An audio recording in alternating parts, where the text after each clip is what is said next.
Þegar ágreiningur rís milli samningsaðila í viðskiptalífinu færist í aukana að þeir ákveði að bera málið undir gerðardóm í stað þess að fara fyrir almenna dómstóla.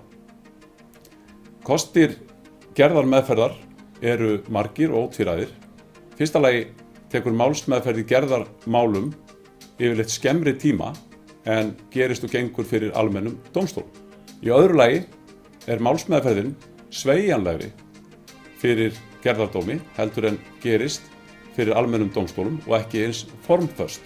Í þriðja lagi geta aðilarnir komið sér saman það hver skuli leysa úr ágreiningnum og fá iðulega til þess sérfræðinga. Þá er þetta kalla til sérfræði vitni í gerðarmeðferð.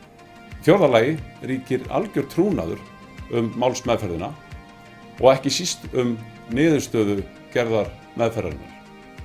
Í fimmta lagi getur málsmeðferð fyrir gerðardómi verið talsvert ódýrari þegar allt er tekið saman heldur en málsmeðferð fyrir almennum dómstólum, sérstaklega þegar tekið tillit til þess tíma sem hún tekur. Gerðardómur Viðskiptaráðs Íslands er eina starfandi gerðardómsstofnunin á landinu og er því fyrsti valkostur aðila sem að hyggjast bera mál undir gerðardóm. Ég mun fjalla kosti og ókosti gerðarmeðferðar á lagadeginum í Hörpu þann 29. mars. Smelltu á hlekkinn hér fyrir neðan til að skrá þig á lagadaginn.